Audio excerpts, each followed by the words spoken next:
something for a short-term fix. And say for a week. For a week, we could host a video somewhere and then I'll take them down.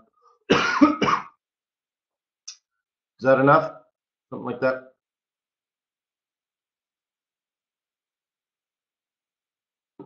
All right, hey, good morning. Oh, Barry wants euro yen. Right on. Well, good morning, everybody. Let me remind you that trading is risky, not appropriate for everyone. Your past performance, good or bad, is not necessarily indicative of future results, but please stay small, stay humble, focus on the long term, and never risk money you cannot afford to lose. My name is Wayne McDonell. I am the Chief FX Market Strategist for TradersWay.com.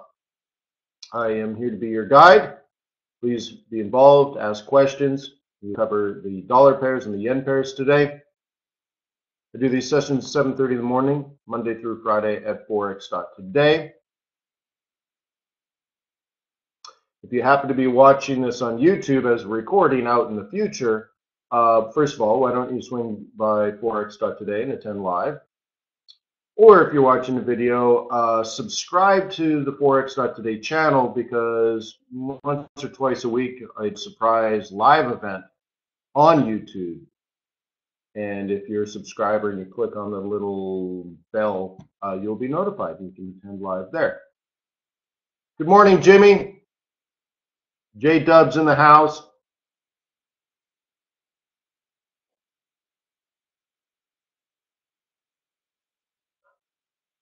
Cool. Yeah, cool, Ivan. I got you covered. We'll figure something out. Cool. All right, let's go. It's Tuesday, the 22nd. The 22nd day of May in the year 2018. Very cool. What is this? What's hiding out in the corner? What is that? Strange. Let's kill that. All right. Cool. All right, so let's just start here. How about euro dollar? We hit an area late last week, and I said, well, it's basically done. You should probably leave it alone. You don't want to sell any further. You're through the monthly. This gray area is the monthly target, and just below that was the weekly target. So I have this, like, look, we've dropped down. We've kind of hit everything. I don't know what you'd even be looking for anymore as a bear. As a bull, you're looking for, signs that maybe this is turning. You see that I have this pointing up. It's not that it has to go up. It's more like you shouldn't be looking for it to fall further. Not in these market conditions. It can fall further, but if you're using technical analysis, the technical analysis is telling you that's enough for now. So maybe if you're using next pivots or something like that, okay, but then you're basing that on a different type of technical analysis, right? So technical analysis is telling you, well, it's fallen as far as it should fall. Okay, so what I have here is last week when I met with the swing trading group, we discussed all of this and said, well, you can possibly look for the counter trend trade, which would be up. Okay, and you can see that I have it going from this this area here, basically, what is that, 118?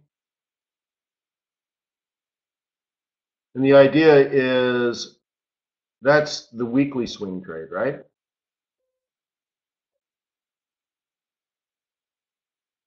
What? Down here is a little bit of additional support. I don't know what it means. What is that, M0? I don't know what M0 means. What does it mean to you? It doesn't really mean anything to me. But it's down there. It's a pivot. Okay? It's a monthly pivot, so all right. If you are a bear and you want to remain a bear, and you're just like, this is going to keep falling to parity or something, cool. You're you're still going to try for that. Let me change the color again. You're still going to try for that, aren't you? And then if you're a bull, you're still going to try for the other thing, right? Which would be the next one, which I've already drawn there for you. And what does that create?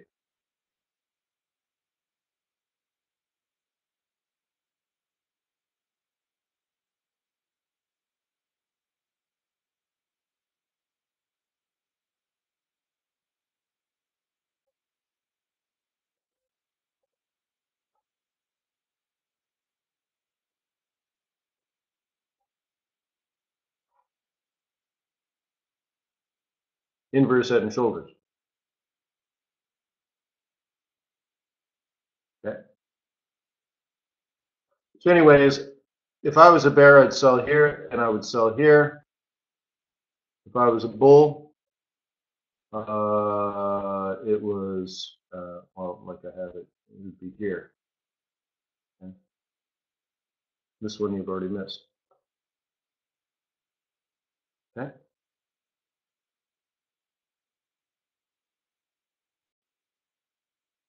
Important updates are pending.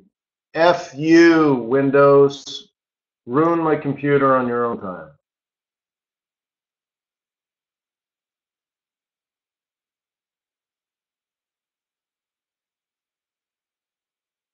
Yeah. Meanwhile, somewhere in the world, there's Bill Gates talking about how awesome he is and how he's changing the world. No one wants to talk about the fact he stifled innovation and technology for 15 years, set humanity back. All right. Now we use the internet for watching kittens play with rolls of string. Good use of the internet, humanity.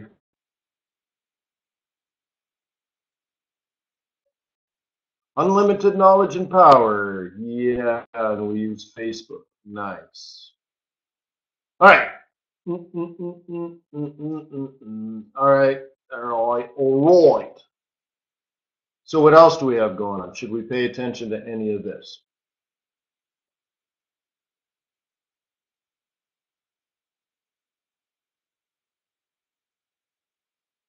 That's next month's bottom, if we're heading down.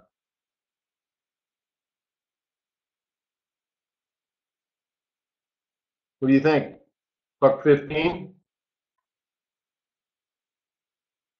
Anyone planning on that in the month of June?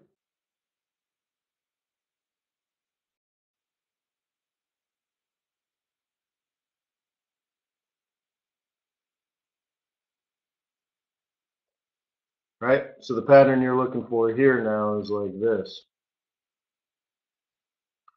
Followed by a year-end rally. Is that what you're planning on?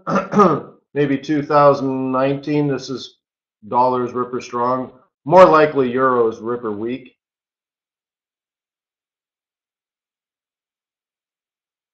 This says a lot, though.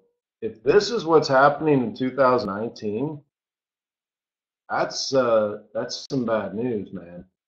What would need to happen for this to be true? What would have to be in there? Yeah, the recession where?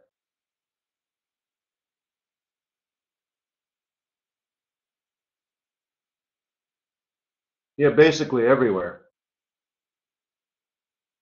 Yeah.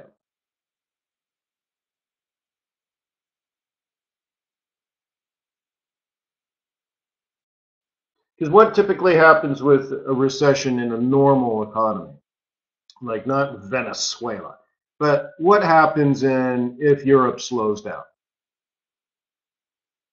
Unemployment goes up, rates fall, if you're doing Phillips curve analysis, right? Productivity falls, unemployment rises,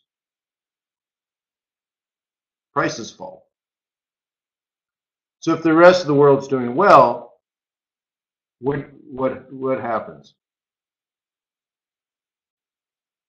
Of course, we're talking about a period of probably 5 years, but what eventually happens when those prices fall in Europe?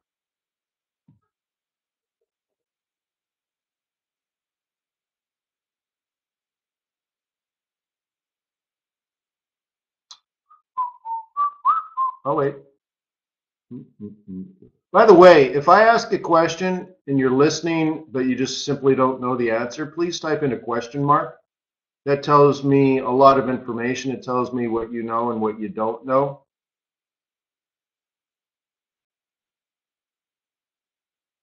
Okay. Well, when prices fall in Europe relative to the global price, those with stronger currencies are going to buy that. Okay? So, like, think of it this way. What if to an American, the price of a flat in London fell by 50%? What might happen?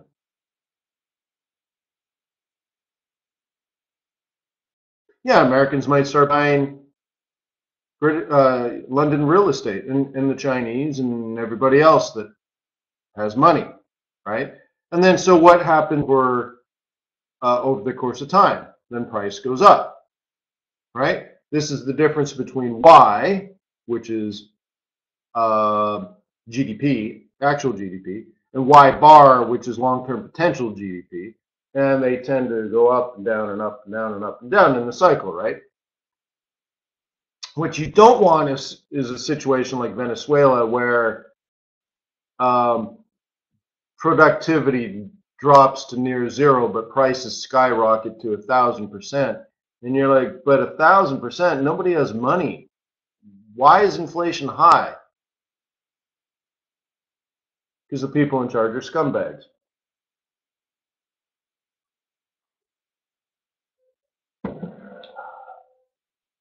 Okay? Remember, no matter what, your government is ruining it for you.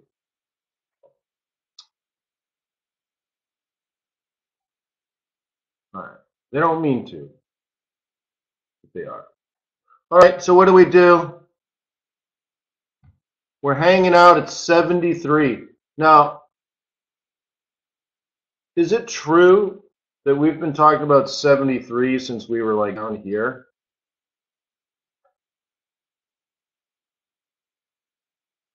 Like 73, not 74, not 75, not 71, or even 70. 73. Look at us just hanging out here now. Nothing's happening at 73.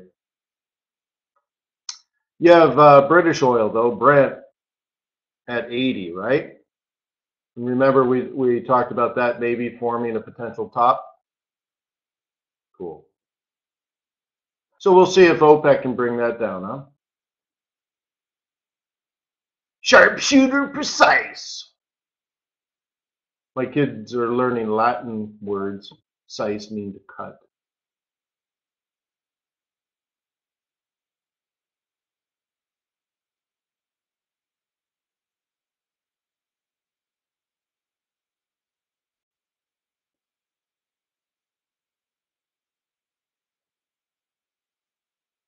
So you want to hear the update to my daughter's story?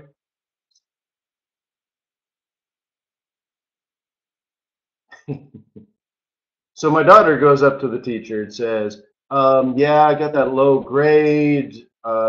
Is there anything I can do?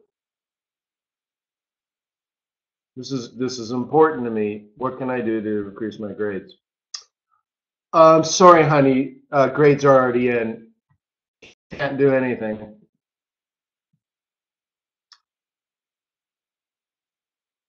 Have you ever tried that with me? It's almost like a challenge. Like, did you just tell me no? Right. So, anyways, she's turning in work today. Her grade's going up.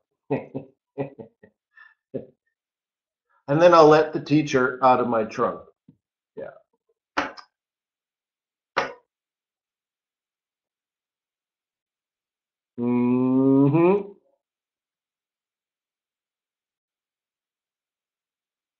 So in my world, one of my grades in my just my past semester, which just ended, like I think today, grades have come up. But I got a preview somehow on the grades, and I got an A minus in one of my classes, and I'm like, what the is that, right? So I make my phone calls. No way is that going on my report card. So, anyways, I made a bunch of phone calls and and stuff. And the professor's like, well, in that case, I would have to like do paperwork and like submit it to the department so that they change your transcript. I'm like, you got the time. You're a college professor. What? It's your freaking job.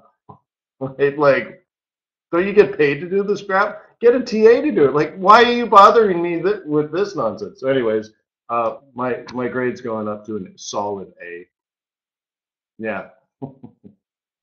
I love the whole paperwork thing. Like, I'd have to submit paperwork. Yeah, life's tough, man.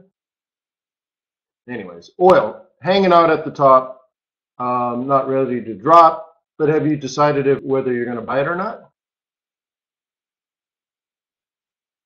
Okay. Yeah. Well, I bring it up like, so here's the attitude kind of thing. What were we talking about yesterday? Right? What were we talking about yesterday? I invited you to try to be extraordinary. Right?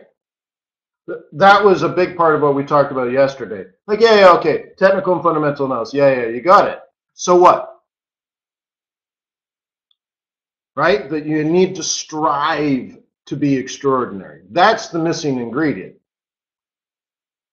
And I hope you see that I try to use that in my life as much as possible. Like an A minus might be good enough. I'm like, it ain't good enough. It's not good enough. If I think I can get an A minus sucks. Why would I not go the extra effort, right? And so, I don't know, I think that's part of trading. That you have to strive for extraordinary, okay? Because really good is for the upper 95% that fail, right? Yeah. So anyways, I'm just throwing it out there, bringing my personal life to it, but I think sometimes that's important. All right, so anyways, are you deciding whether you're going to buy this? Are you deciding whether you're going to sell this? Are you paying attention to the OPEC meeting? Did you read the EIA and IEA reports? Are you an energy complex trader, right? That's the best part about trading oil. Let's say you trade oil, like WTI, Brent, and you throw in some nat gas, right? Which is usually inversely correlated. But how about this? When someone says, so what do? You say, well, I trade the energy complex. And they're like, wow, that sounds complex. Right? That sounds complicated. You must be smart. Like, I'm wicked smart. Right? So that's the upside right there. You could just focus. Yeah, what does that mean? You're like, I could explain it to a simple person like you, but I just don't want to. Right? So anyways, lots of built-in insults, which is great. When you're at a cocktail party, it's just fantastic. Okay? Yeah, when I'm not lending money to governments. Yeah, that's the best one. So anyways, very, very cool stuff. But you have to make your decisions. So, right, the moving averages, we've been talking about them. How do you play off the future moving average, right? All this kind of stuff. Are you picking your lines? Are you buying the hourly 21? Or are you going to wait for the 4-hour 21 to catch up? Which one? Are you buying this role reversal? Is it the same thing to you? Okay.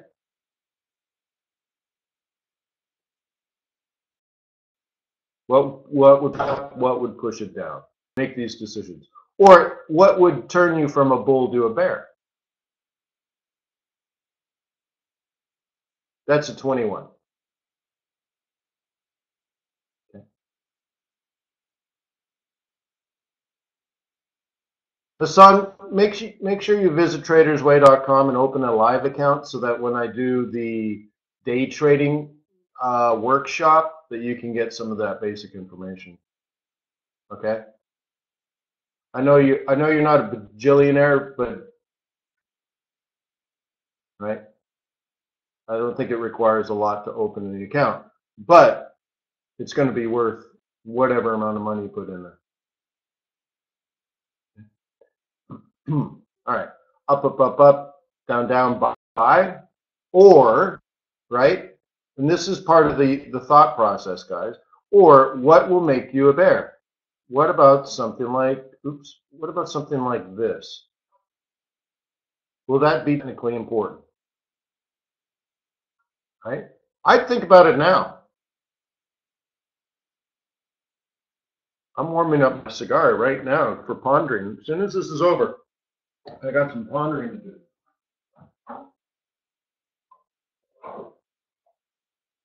Huh? Eh?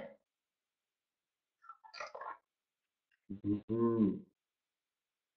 Mm-hmm. Actually, you know what? No.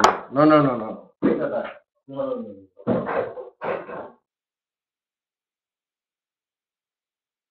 All right, here we go. I'm going to do this one. This one's been stewing. This goes part of planning, guys.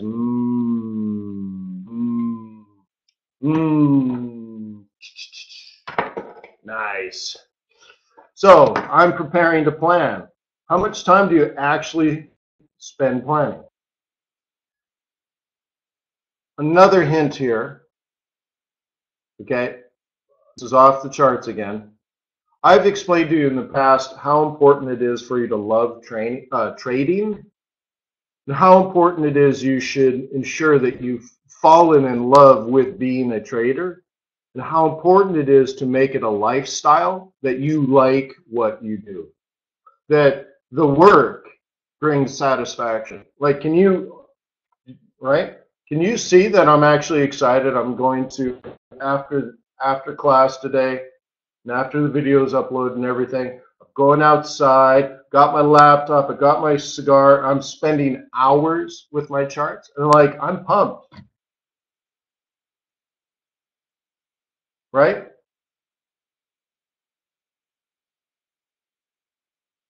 Right? I like what I do. If it's on the weekend, I'm like, wow, I get to read Barron's magazine, or I get the newspaper. I think they call it a magazine, but it's like a newspaper. Read Barron's on the weekend and smoke a cigar and stuff. My schoolwork takes me away from a lot of it. I'd like to do more, but there's this whole Harvard thing that sucks a lot of my time.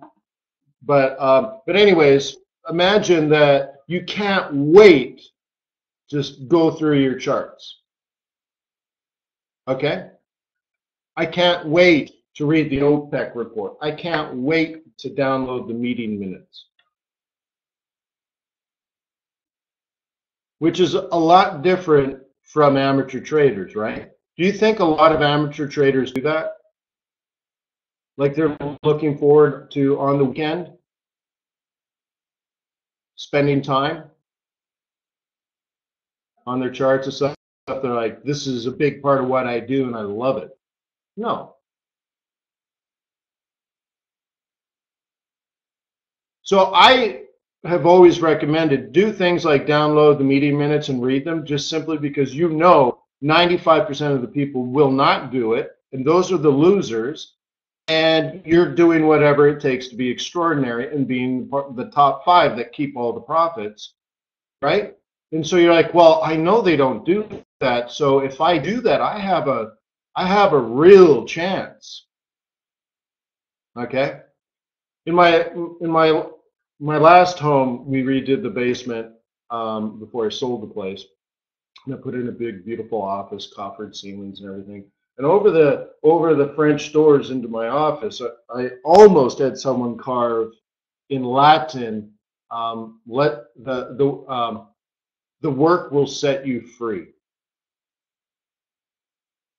Right? I remember the quote from Sartre, and I thought, oh, I should have that in Latin, right? And la da da da da da da, right over my French doors into my beautiful office, coffered ceiling, all this kind of stuff, right? But yeah, but Chuck got it. But it's from Auschwitz, and I'm like, oh my God. So I never did it.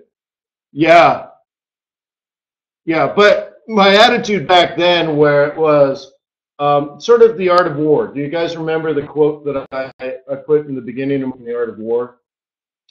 An honorable general wins because many plans are made. It's the work that you do before you go to war that makes you win.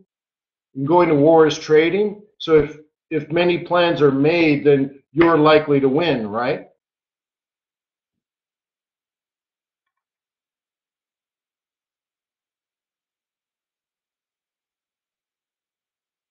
So that's sort of the attitude where you know you need to take control and have control of the situation.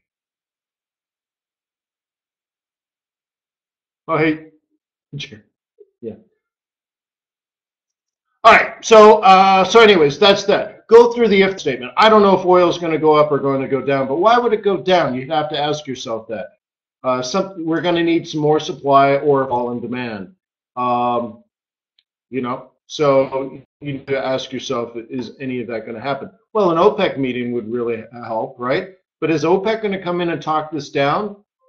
Well, they've already told us, and I discussed it with you yesterday, the difference between the EIA and OPEC is OPEC says there's no demand destruction at this price level. At what price does it kick in? Well, maybe when WTI is 80 and Brent is 90. So there's another 10 bucks in there or something, right? So maybe it goes up. So are you a buyer of the dip? That's all you have to do is have a plan like that and clearly write it out. What would you say to a potential investor when they say, so what do you think about oil? And you're like, wow, our long-term target from the beginning of the year basically was 7.3, and we're sitting here. And now when you see the EIA talking about demand destruction, OPEC kind of concerned about it, but thinking another 10 bucks higher, we have to use a lot of technical analysis to ensure that we're still buying dips and trying to benefit from any upside potential, but we're cautiously doing it. We're keeping our stops closed because at some point, sometime soon, we might see that demand destruction and prices normalize at a lower level. And they're like, oh, that really sounds really smart. So why don't you write that down and then trade?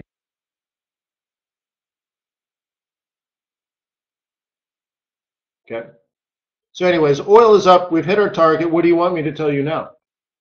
Is it going to go up further? Well, we talked about it at 40 and 50 and 60. Now we're at 73. Well, all right. Well, do some analysis. What else am I going to tell you? How much farther? I don't know. I'm at my target. I need some new data. Okay.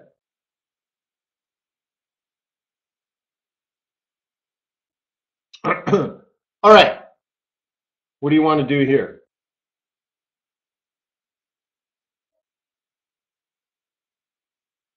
Gold.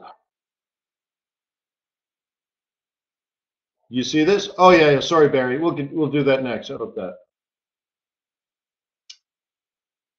If you're a bull, this is your buy zone, but that ain't going to happen. You're not going to get a free hall pass on this one. So it's going to come up, it's going to come down, it's going to come up, and it's going to come down and then up at some point, and then probably back down, and then maybe back up. Okay, so you got to set it up like this. Okay. So this, the two black arrows is just, this is the lower time frame, up and down and up and down and up and down, but back to this price. And then probably a shoulder, and then maybe up if you're a bull. Okay. None of that is a gimme. You do not want to make a career of buying downtrends, right? But you can do it under certain circumstances. Okay. But here's the thing. If you are buying downtrends, you need to take your profits sooner than later. Okay. So as a bear, as a bull, you should still expect this to happen. Okay. That's what you expect. What you're hoping for, obviously, is maybe this, right?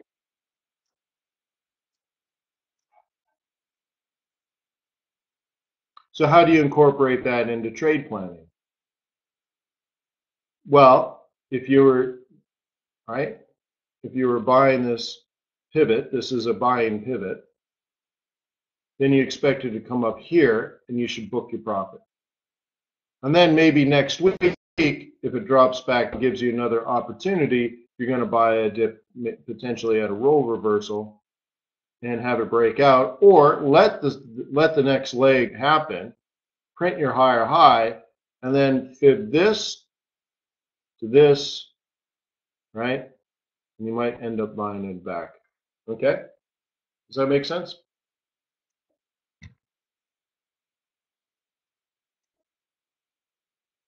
Okay, just make sure you're in control.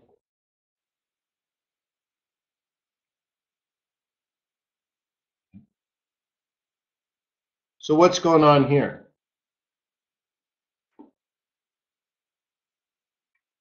We'll get to it, Barry. Get to it. Hang on.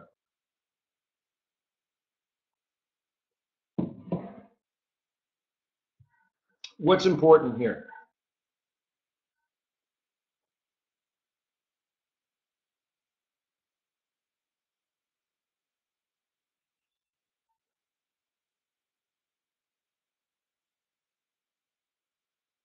Okay, come on.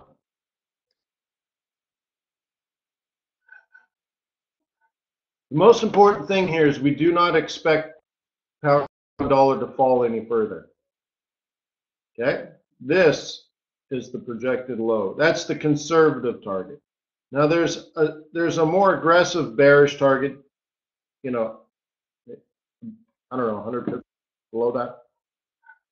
But that's the conservative target. Okay. This is where you start scaling out or getting out. You got that? That's important information. So it's not that the market's going to stop falling, because nobody knows that. If you're using technical analysis, what does it actually tell you? It tells you your risk is increasing. It tells you the probability of the pound dollar market falling further is diminished. It could fall forever for all we know. But on this time frame, under these conditions, it's a lot less likely if you're using technical analysis. Now, if you say that's phooey, then just delete the pivots. Just get rid of them. If you're not using them, get rid of them. If you're not using these volleys, kill your volleys.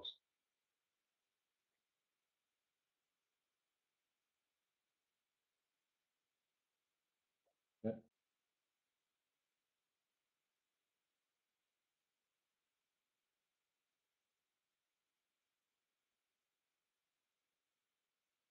Okay. Now, if you don't use the pivots, the moving averages tell you there's a lot of room to the downside. So for example, before you see reversals and stuff, you very often get price action like this, right? If it was so gosh darn bullish, then why did it reset off the 200? That's uncertainty. Imagine on a weekly chart, you basically get a giant doji in this area, right? So anyways, it reset off the 200, and then what? Came back to the 200, failed, now using the moving averages the other way, okay?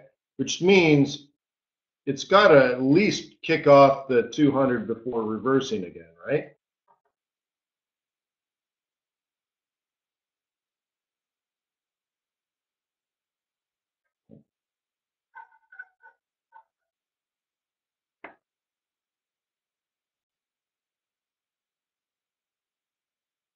Hassan says, don't use the Bollies, don't understand them. Most people that use Bollinger Bands don't use them correctly. And I've heard John Bollinger say like stuff like, I never said that. But it's taught by so many gurus. And then you hear the guy actually who invented them said, that's not what that means. Which is great. So I did a little bit of study of John Bollinger stuff 1,000 years ago. I don't remember any of it. That's all I remember. It was like, wow, no one's actually doing it right. And then the other one was Gerald Appel. When I first started, I almost wrote myself a book. I had this idea. There were no books available on Forex. And like technical analysis, I had trouble finding anything decent, right? So I did things like, well, if I wrote a book to myself, what would I do? What would be in it? And I started playing around with MACD. Now, I found a couple of video courses that you could pay money for it. I saw like a preview. Some other Canadian was selling some nonsense, crappy course.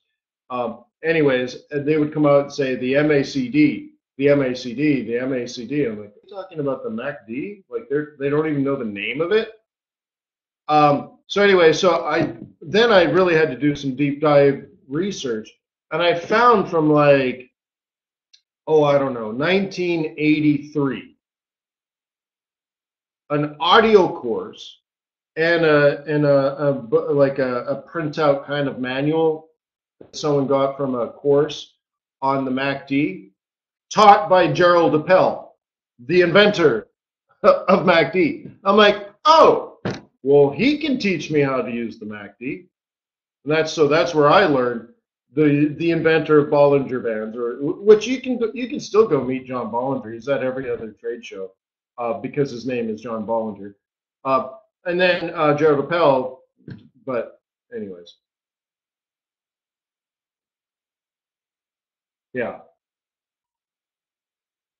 So don't worry about it. Most people don't know how to use those indicators. One great way is ask your guru, hey guru,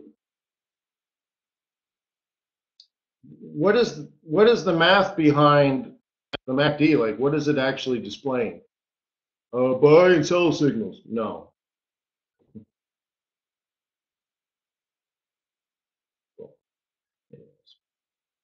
La, la, la, la. Okay. So that is a bottom. What do you do with it now? That's up to you. I don't know what you do with this now. Okay. All I want you to know is in your analysis, you should say to yourself, this is still bearish. In fact, everything but the pivot points are telling me there's room to the downside. But, and that is a big but, risk has now gone up to my trade. Okay? So I have weekly pivots here. And then in a different color, I'll do blue now. And then we have monthly pivots in blue. Should I ignore that price level? There's weekly pivots and monthly pivots overlapped.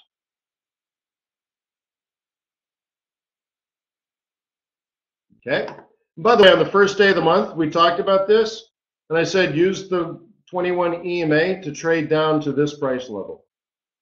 How many people can confirm that? That we, right on the first day of the month, that this is out of position, This is it's bearish, but it's oversold. You can't use the pivots. You use the 21 EMA and you trade it down to the target. Yeah, well, we're done. What more do you need from me? Okay. So if you keep selling, that's your prerogative. You might actually make money. But you might actually lose money. Or more likely, it just stops doing the downtrend for a while, and maybe it resumes at next month, next week. I don't know. Okay, your call. That's your alpha. Okay. Uncle Wayne just said, right? Use the 21, dump it, and you're down here. Great, gotcha. It's not even a lot of pips, right? First day of the month is there. All right, 350, 400 pips. All right, so you only made 400 pips. I'm sorry, dude. Sorry, I'm tired. Only gave you 22 days of advance notice, but all right. So let's put some chunky on here. Let's put some chunky euro.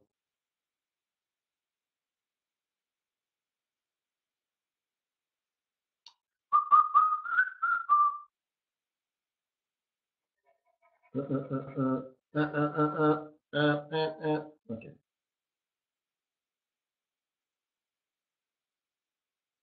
I do not use the 100. No, stand by.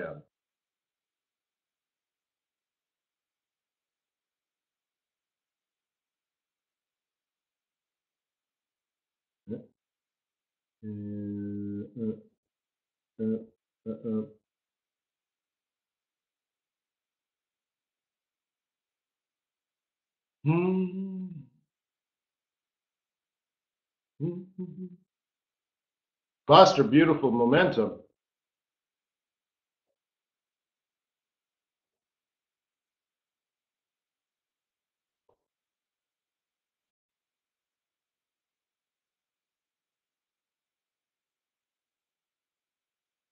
Okay. Well, we can do it like this. How about no? I delete.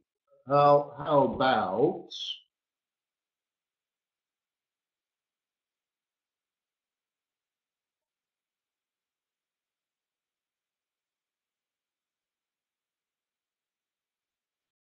Gonna take hello.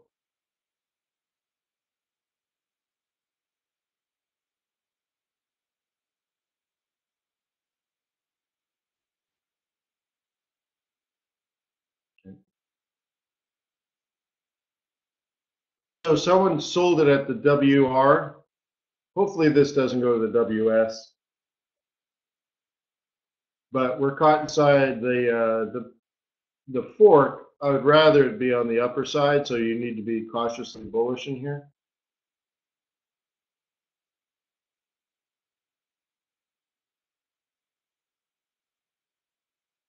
Okay.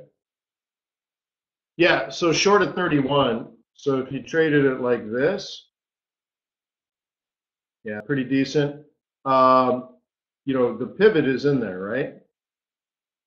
The pivot is in there, so that's really a good trade as a bear. So now the next move is going to be like this, right? Then it's going to be like this, I guess is what a bear would be thinking.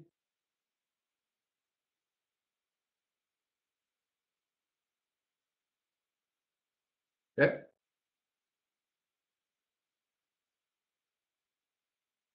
Short-term short. Cool.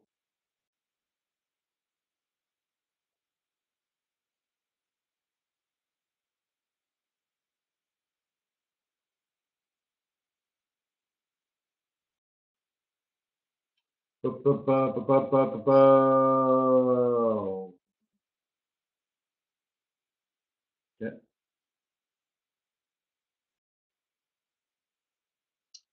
This is a cleaner trade. Okay. On the first of the month, this was a sell pivot. Is that a buy pivot? No.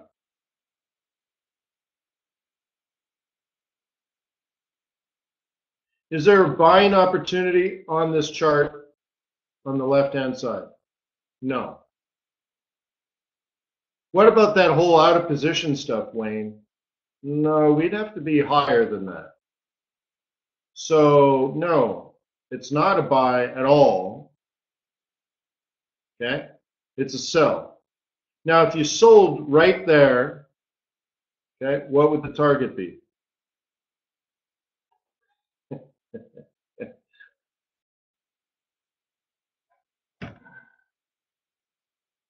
What?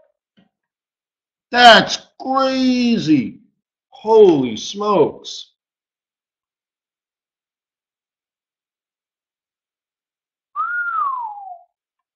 That's nuts. Is that pip to pip, top to bottom? For the entire month?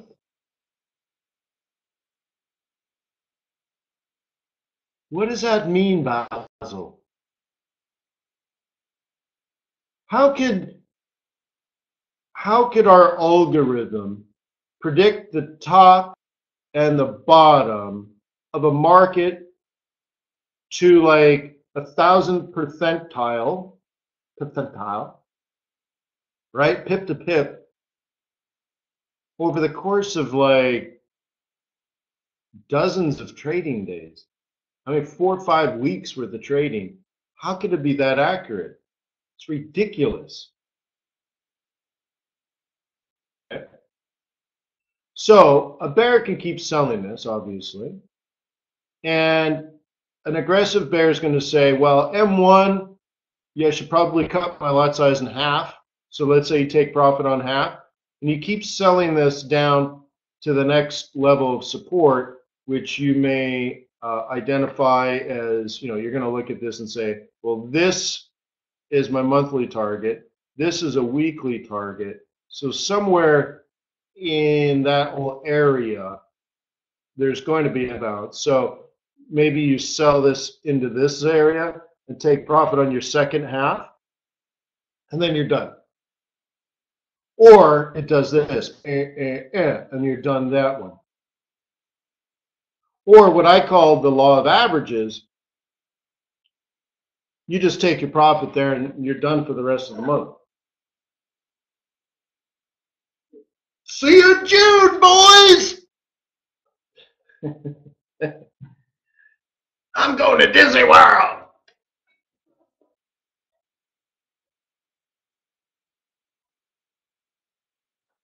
You, I want to trade just like you. I want to buy like you, so like you. Go to Disney. That's not Disney, is it? Anyways.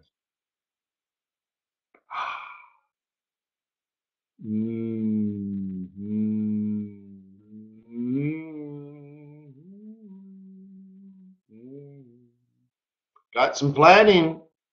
See, this time of the month is great for planning because we've hit a lot of our targets, right?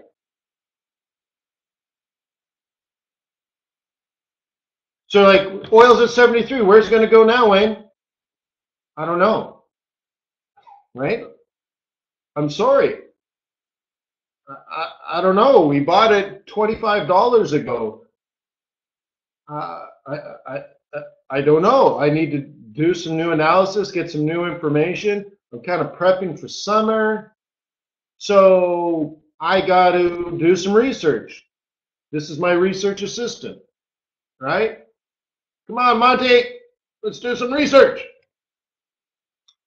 You're like, look at this Euro Swissy. Well, now what is it going to do? I don't know, right? So, that's where our job kicks in. So a lot of traders just keep trading, or imagine like amateur traders just don't even know these things, right? So yeah, you could sell in here, but at least tell yourself the probability of this falling much further is diminishing every pip. So someone's going to sell it right here, right? But I don't know. I would be very cautious. This whole area, it might bounce here, but I think what it's going to do, I call it an Arctic turtle. It's going to stick its neck out even a little further to get the food, right? The food being the weekly target. But Arctic turtles are slow, but he sticks his head way outside of his shell to get that piece of food he just can't quite reach. He stretches his neck out to get the weekly target.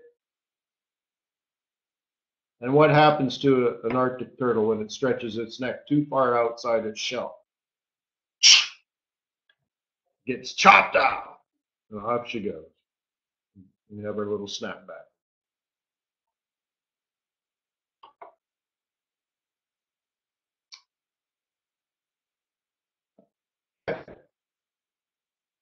Interesting stuff, right? Interesting. Okay. Now, I may point out to you that we talked about this 120 level. Why is the 120 level important on the Euro Swissy?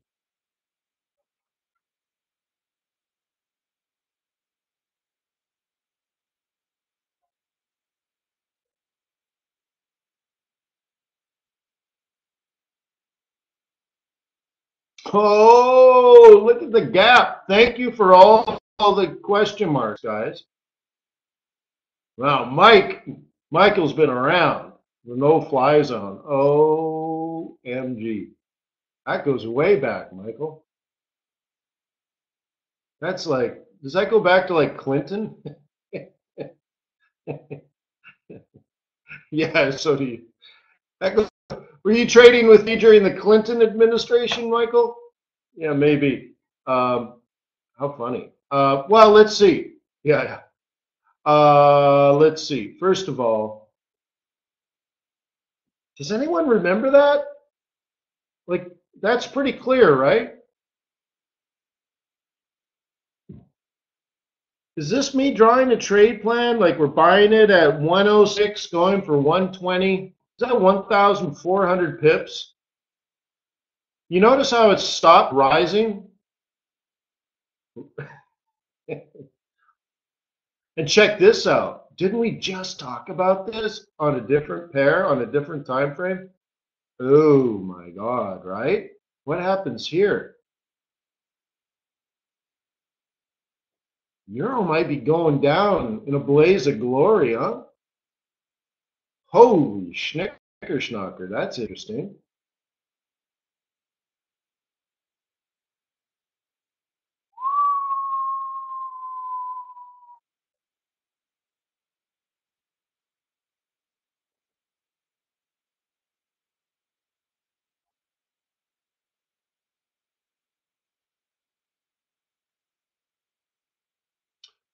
All right, all right. Interesting, right? Anyone going to pay attention to this? Now, to answer your question, or answer my own question, what's the deal with 120? You see this? That's 120. And then the world ended. Okay? Okay. Europe and Switzerland do a lot of business together, not from the European point of view, but from the Swiss point of view. When you're surrounded by Europe, you probably do a lot of trade with Europe, right? So the Euro-Swissy relationship's important. The Swiss franc gets too strong, then things like Swiss bankers cost too much to a European. Cuckoo clocks cost too much to a European. Rolexes cost too much to a European. Chocolate, real chocolate. I guess Belgians make pretty good chocolate too, but you know, Swiss chocolate becomes too expensive for a European, so they buy Belgian chocolate, not Swiss chocolate. They buy German cuckoo clocks, not Swiss cuckoo clocks, right? They use Liechtenstein bankers, not Swiss bankers. You see what I mean? It's called the substitution effect. So Switzerland doesn't really like a strong currency. So unfortunately, during the financial crisis, as you can see, Swiss franc relative to the euro got very, very, very, very, very strong. So the Swiss National Bank, right in here, said, you know what? We are going to put a floor on the value of the euro, or of the Swiss franc relative to the euro.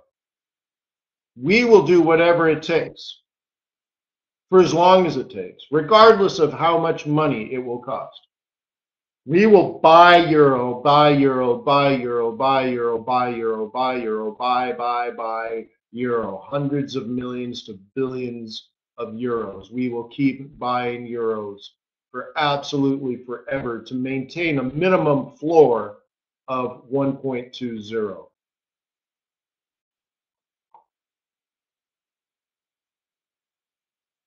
Cool, right? Excellent transparency, right? These are weekly candles. I thought I turned that off. I guess I turned the wrong one off. Okay. Okay, let me show you this. Okay. So people started to get worried about this thing.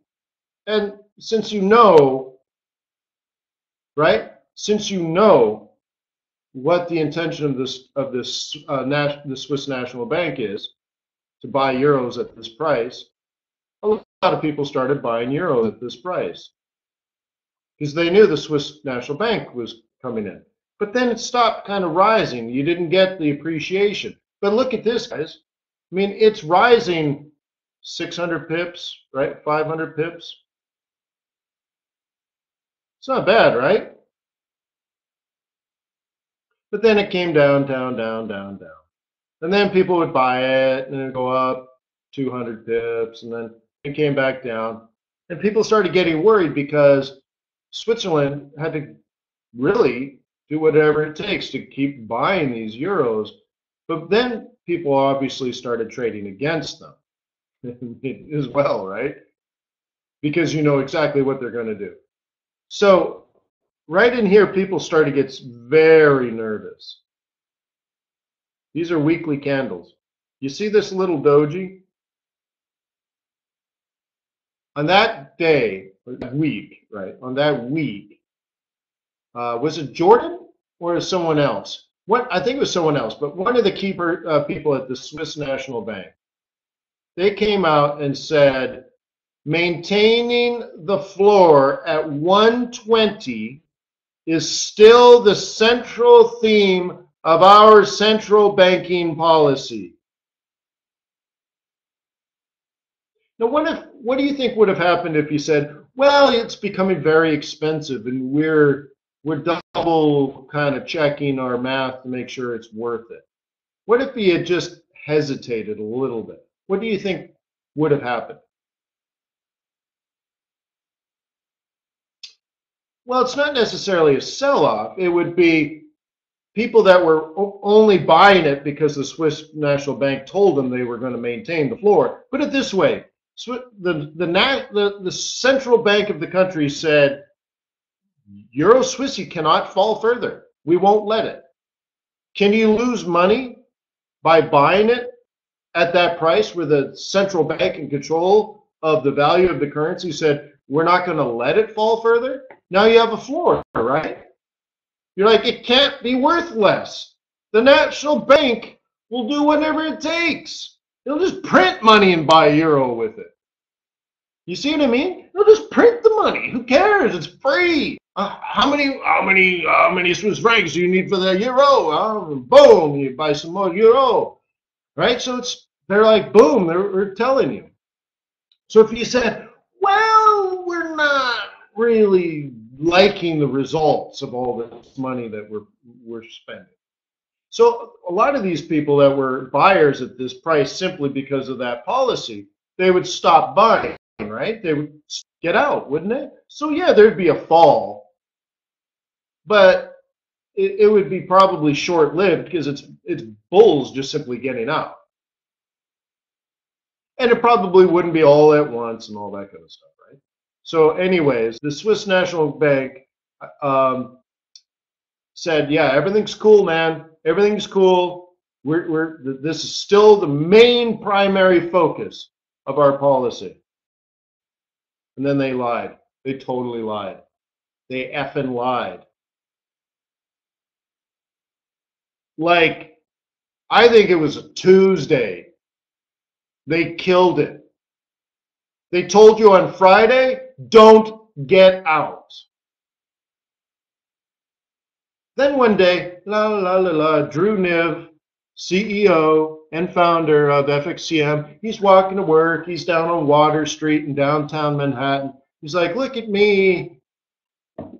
I'm a successful CEO. I manage the largest retail Forex program in the world. Everything's good. I'm listed on the New York Stock Exchange. Life is good. Got my latte. I'm going up the elevator to my office with hundreds of employees. This is all good. And the elevator opens, and there's just dead bodies everywhere. And someone pulls themselves up to the elevator. Mr. Niv, you've lost $500 million since I spoke to you last night. It's all gone. It's all gone. And you owe $500 million. It's all gone. Everything.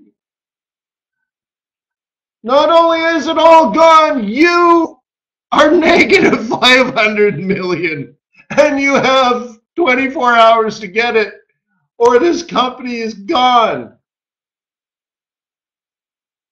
Holy shit. So anyways, I contact TradersWay. I'm like, are you okay? Are you okay? Everyone's going down now. Pari's dead. FXCM's gonna die. Like, are you okay? Yeah. TradersWay, are you okay? They're like, yeah, we're fine, man. We're good. I said, you need to send a press release. People are going to freak out. Send a press release. And they're like, yeah, that's a good idea, Wayne. I'm like, I know it's a good idea. So we send out a press release. Yeah, everything's fine. We don't have any negative positions. Company's fine. Why? What happened to everybody else? Oh, the non-dealing desk company is negative $500 million? That's weird. But anyways, that actually happened. This stupid scumbag Swiss National Bank cost people their jobs, cost like hundreds and thousands of employees lost their job. Thousands, tens of thousands, hundreds of thousands of people lost money. And that stupid scumbag Swiss National Banker just 48 hours earlier absolutely looked everyone in the eye and lied.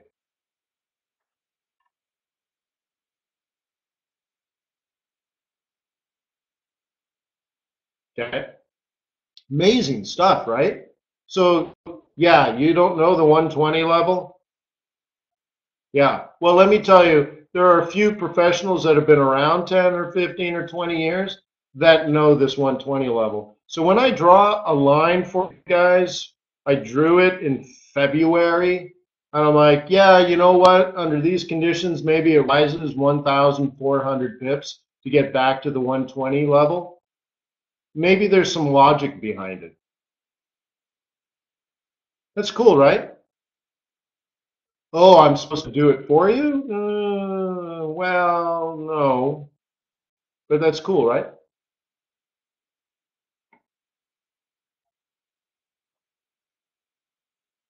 Cool. Well, let's call it a day. I got some work to do.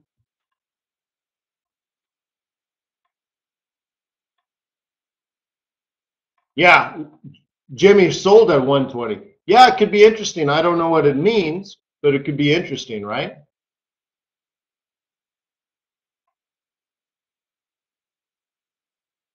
Could be interesting. What does it mean? I don't know, but that's why you plan.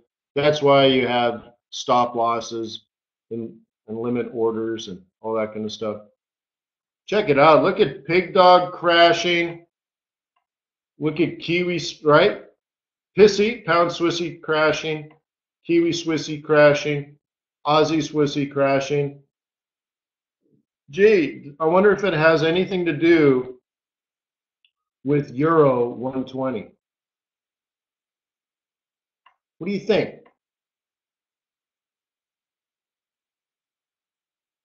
Huh? Random walk, right? You're unpredictable.